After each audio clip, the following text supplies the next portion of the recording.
السلام عليكم. طبعًا كلنا شايفين دلوقتي الضجة اللي معمولة على موضوع الautomation وموضوع الAI agent. تمام. عايز أقول بس ببساطة خالص ليه كل الشركات بدأت تجري على موضوع الautomation. طبعًا الموضوع من فترة كبيرة، بس حصل ضجة كبيرة الأيام اللي فاتت دي، لكل المسوقين بدأوا إن هم يشتغلوا عليها، لكل رجال الأعمال، كل الناس اللي فاتحة business، كله عايز يحوّل شغله لبقى automation. أوكي. طيب تعالَ نعرف يعني إيه أصلًا automation ببساطة خالص. الأوتوميشن بس خالص إن هو أنت تخلّي الكمبيوتر أو النظام أو الأبلكيشن يعمل لك مهام متكررة أنت بتعملها يوميًا، هي تتعمل أوتوماتيك. ببساطة خالص أنت مثلًا بييجي لك إيميل فيه بيانات العميل، بتاخد البيانات دي المفروض بتروح تسجلها في جوجل شيت، بعد كده إن أنت تبعت له تأكيد للإيميل إن الأوردر وصل أو أيًا كان. كل ده كل دي خطوات بتتنفذ manual. الأوتوميشن بُص خالص إن كل ده يحصل في تَكّة أو تَكّتين. ده ببساطة خالص موضوع الأوتوميشن. تمام. إحنا دلوقتي عرفنا يعني إيه أتمتة، هي ببساطة خالص إزاي تخلّي أعمال متكررة مملة يوميًا تتعمل أوتوماتيك، سواء من نظام أو أبلكيشن هو اللي يعمل حاجة زي كده. أوكي. طيب هنعرف دلوقتي مع بعض. أخدنا تعريف الأتمتة. أنواع الأتمتة عندنا أكتر من نوع. طيب نيجي على التاسك أوتوميشن، هي ببساطة خالص إن أنت بتحاول تنفذ مهام متكررة زي إرسال إيميل أو تحديث بيانات، أو مثلًا تسجيل عميل سجل معاك في CRM. كل ده بيتم أوتوميشن. طيب بالنسبة للprocess أوتوميشن هي بتسجل أكتر من steps، يعني رحلة العميل كاملة، يعني من بداية ما هو يشتري المنتج، توصل له فاتورة، يتسجل في CRM، يتبعت له مثلًا فورم للsurvey بيعرف رأي المنتج، رأيه في المنتج.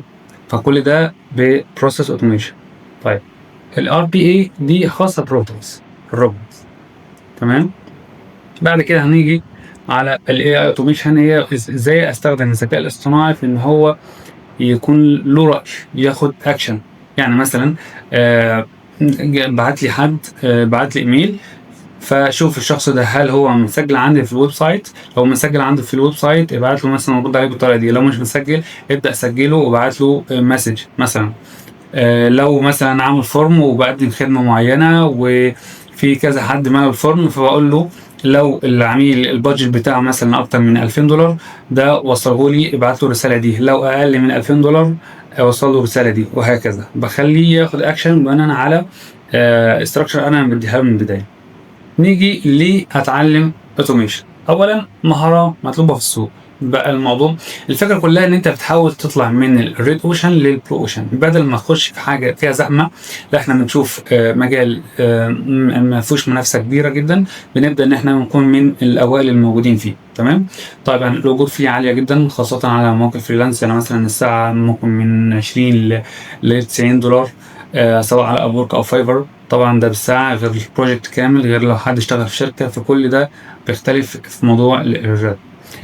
تاني حاجة إن أنت تقدر تحقق آلاف الدولارات من الautomation، سواء على منصات automation زي Zapier، زي Make، زي n8n.